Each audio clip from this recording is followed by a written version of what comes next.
సిలువకు ఎన్నో రూపాలున్నాయి. మన ప్రభువు మరణించిన సిలువ అందులో ఒక్కటి. అది కాదని ఇంకా ప్లస్ సింబల్‌లోను, ఇంటూ సింబల్‌లోను ఇట్లా రకరకాల రూపాల్లోనూ సిలువలున్నాయి. కానీ ప్రభువు ఎందుకు ఇటువంటి సిలువ మీదనే మరణించాల్సి వచ్చింది? ప్రభువు ప్రేమ స్వరూపుడండి. అక్కడ ఉన్నటువంటి ఆ సిలువ యొక్క 2 చెక్కదిమ్మలు కూడా ప్రేమకు 2 రూపాలు.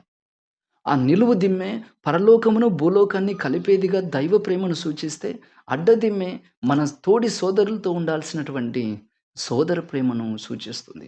ప్రభువు అనుభవించినటువంటి తన శరీర గాయములల్లా కూడా, అతడు పొందుకున్నటువంటి ఆ యొక్క వికృత రూపము, రక్తముచే ఛిద్రమైనటువంటి అతని యొక్క శరీరము, మరి అదే విధంగా శిరమును అనుభవించేటువంటి ఆ యొక్క ముండ్లు, అంతకు మించి అతని హృదయంలో పడేటువంటి వేదన, ఇవన్నీ కూడా ప్రేమకు వ్యతిరేకంగా చేసినటువంటి పాపముల యొక్క ఫలమని మీరు గుర్తించాలి ప్రియులకు సహోదరులారా.